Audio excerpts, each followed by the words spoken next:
Most tutorials are going to come with the hand wraps all nicely folded and all this. I'm going to give you a very realistic tutorial, which is most of you, myself included, keep your fucking hand wraps like that. My advice is, you got the Velcro, you've got the other side of the Velcro, okay? You fold said Velcro on top here. Hopefully I'm in fucking frame. Am I in frame? I'm in frame. And then you reverse roll them. So now I have a hairband. I take the end of my hand wrap, and I obviously don't want this to get unraveled inside of my bag. I take my hairband, I thread it through the thing. I do that here, and then pop. Okay, so now I have the hand wrap. Okay, and the way I wrapped it itself tells me that this is going to be the inside of the hand wrap. And if you're not sure, the easiest way to know is in most hand wraps, the stitching part is the side that's down. So it's always going to be stitch side down onto your hand. What I'm doing first in this method is the length of my knuckles is going to be different to yours, but you're going to be taking that as a base. I'm going to make a pillow. For me, this is a 4.5 meter wrap, so I like to make a pillow that's about maybe 5 folds. Here I've got a pillow, okay? But I've got it with my thumb, I'm holding it down. It goes over my knuckles like that. And what I like to do from there is just go on my hand, up, here, and pass it over. And it's covering my knuckles. Then, from there, I'm just going, I can go over it again if I want to, but I don't feel like I ever need to, so I go down to my wrist, here, and I wrap around my wrist once. Now I can let go of that, it's going to stay on. From my wrist, I go to my thumb, and there I have a little triangle of skin, and a little bit piece of skin there.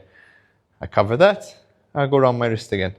From here, you can either leave it as a ball, or if you don't really give a shit, you can unravel it, it's fine.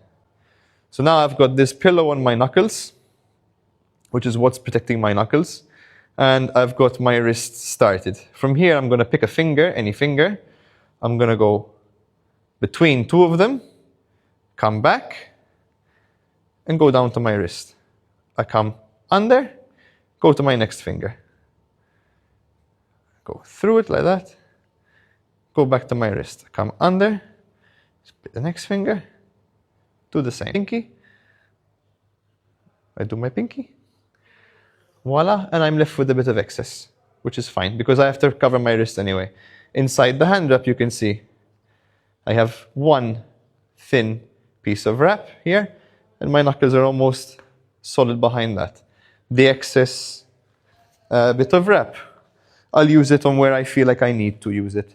So for me, for example, I'll do my wrist once, maybe I want a bit more on my thumb, I'll go back to my thumb like that, I'll go back to my wrist, and I'll go down my wrist a bit, and I'm not going to end it off at the end, I'm going to come back up. So I have good protection on my wrist. From here, I undo the Velcro, and voila. Hygiene and caring for your hand wraps. Some people reuse hand wraps over and over again. You can do that, it's a matter of personal preference. Just keep in mind that bacteria itself is going to fester in wet, damp environments like sweaty hand wraps. So if you are going to reuse your hand wraps, I would always recommend not rolling them up and hanging them up somewhere, preferably in the sun. I would always recommend washing your hand wraps after heavy use. Avoid sharing hand wraps as much as you can. It's one way how you can get a staph infection or any kind of like skin irritation because you have somebody else's sweat on your body. Be careful if you're going to iron them because you can burn through them.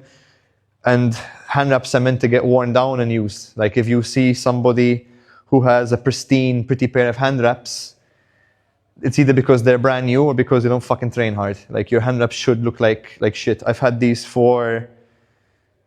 are brand new. I've had these for a month. And I mean, they still don't look, to me, battered enough. They should be way more fucked up.